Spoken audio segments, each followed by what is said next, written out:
Today we're going to look at the RF120VPRDC. It is a remote control system for winches that have DC rectified power on them. We're going to go through hooking it up to a winch. We're going to mount this in the garage on the ceiling. First thing we're going to do is run power to the box. To do that, you have to power the box separately from the winch, so there'll be two different things that plug in. The box itself plugs in, and then the winch plugs in, and then we're going to open the pendant up, and we're going to run connections from the wires that are currently hooked up to the pendant into the box so it'll operate. Okay, so I've taken just a standard power cord. I put some fork terminals on the end of it. I like to use those in these applications. You don't need to. You can actually just use bare wires and they fit into the terminal block, but the fork terminal gives it a little bit more security. So, not plugged in yet, but I have the connectors on it. I'm going to run my AC line and neutral to the control, and you can see on the panel exactly where it needs to be hooked up. So I'm going to hook power up to it now. Be careful because you do have high voltage running into it once this is plugged in. When I do plug it in, you'll see there's a little program light in here. Hard to see probably from the camera. It's next to the program switch. It lights up when you connect power. So we have power connected. The next thing we're going to do is program our remote controls to the system. To do that, there's a little black button down here. We're going to press and hold that button. There's an LED next to it. It's going to illuminate. And I'm going to push the up button one time on my key fob remote control. That light will blink rapidly and go out, and now you can hear the relays are clicking. This transmitter is programmed to work with the receiver. A lot of times people are going to want to use multiple remote controls, so I brought a couple others with us. This is our waterproof remote control. It works the same as the key fob, but it's got an internal gasket on it. That internal gasket's going to protect the key fob transmitter if it gets caught outside in the rain or the snow. It's not meant to be held underwater or anything like that, but it is weatherproof, so if you need to use it outside, you can. And I also have our rechargeable remote. So it's basically the same as our waterproof remote, except it has a rechargeable battery in it. The nice thing is the battery in this is much larger, and the capacity on it actually allows you to operate this transmitter for 9 hours before you have to recharge it. These, you get about 45 minutes of transmitting time, and you have to open them up and change the battery. This one, you're going to get 9 hours. When you do run your battery low, there's a little connector on the bottom. You plug the USB cable into it, plug the other end into a charger, charge it back up, and you'll have another 9 hours. So what we want to do is add the other two remotes. So again, I'm going to put it into program mode, and I'm going to press a button on each one of the remote controls.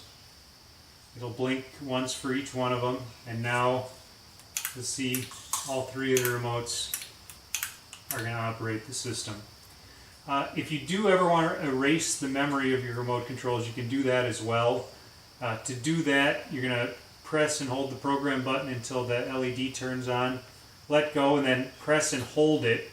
You'll see the light starts blinking, and then it'll blink really rapidly, and it goes out, and now none of the remotes are going to work with it. That's just if you lose a remote control or you give one to somebody and you don't want them to have it anymore, you can do that. So I'm going to reprogram these now. So we've got them set to go.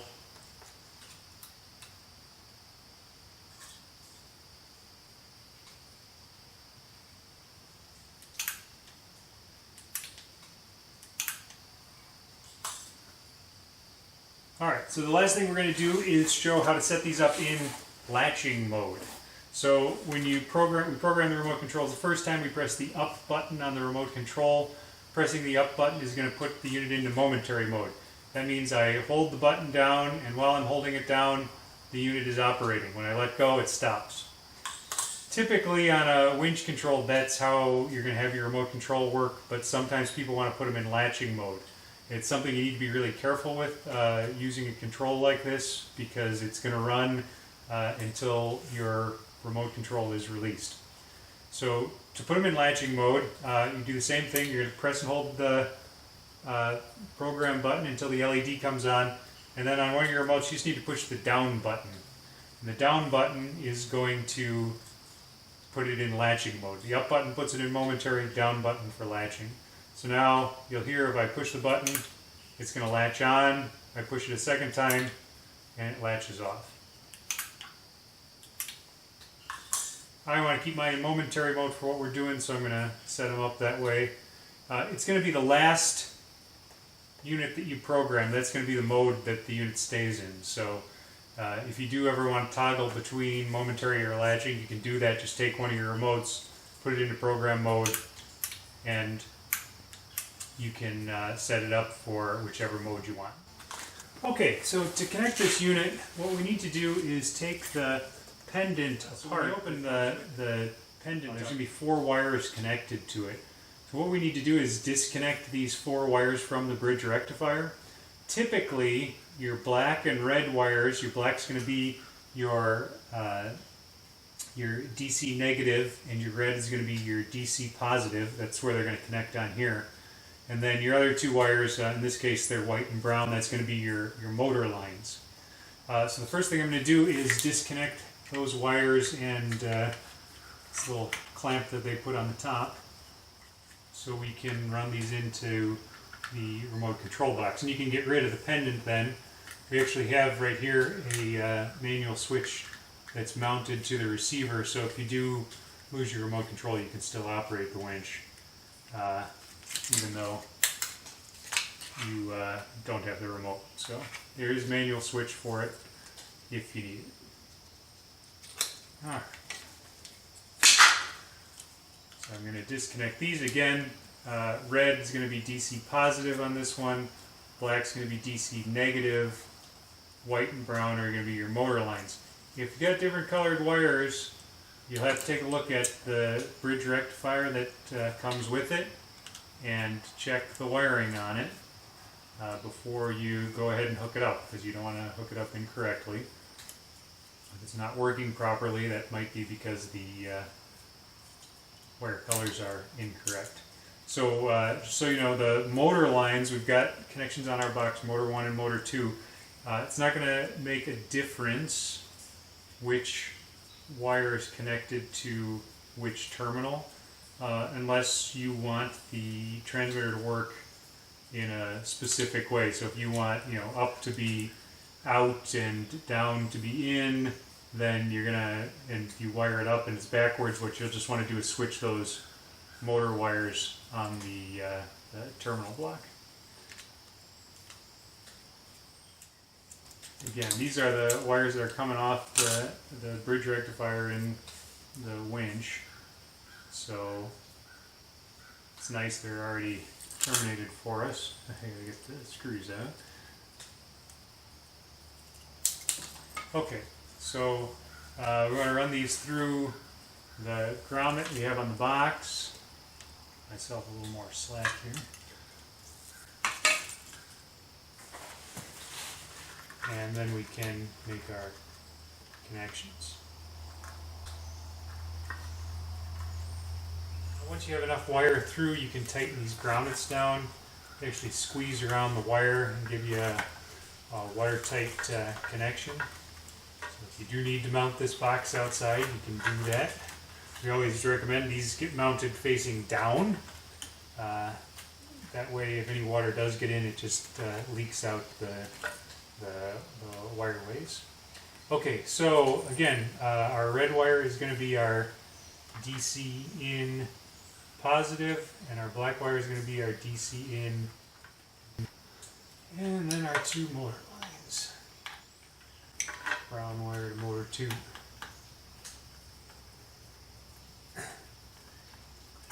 And then the nice thing before we go ahead and mount the winch, again I'm putting it on the ceiling in my garage, we can bench test this and make sure that everything's working, so we don't get everything mounted and then have to take it down. Always a good idea. Okay, now I've made all of my connections. I kind of dress my cables here so everything's set there. And then all I've got to do is plug my winch in and plug my remote in. Again, these are plugged in separately, so you've got to have power coming in from power cord and then power to your winch as well. So we're going to plug both in and then we're going to try it out.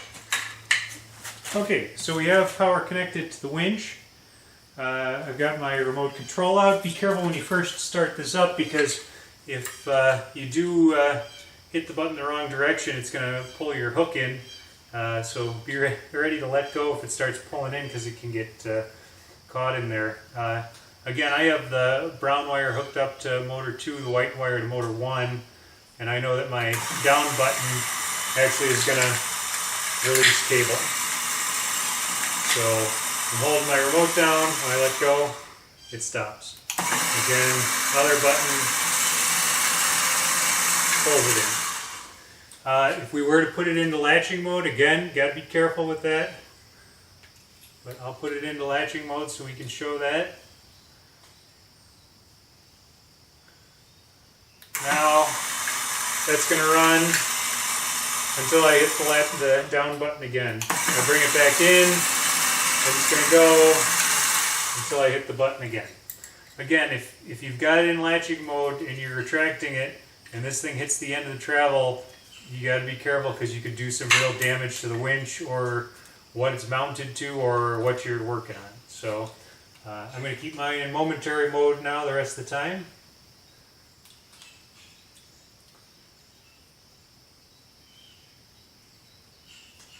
We'll get this guy mounted so we can show how it works.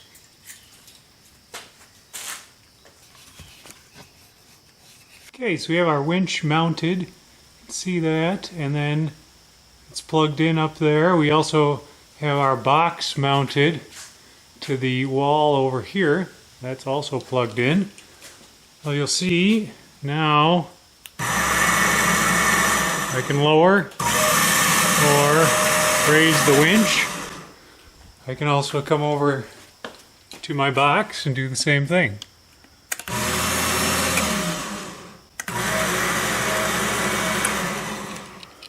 All these products are available for sale on our website at www.gammainc.com. Everything is made in the USA, in stock, and ready to ship.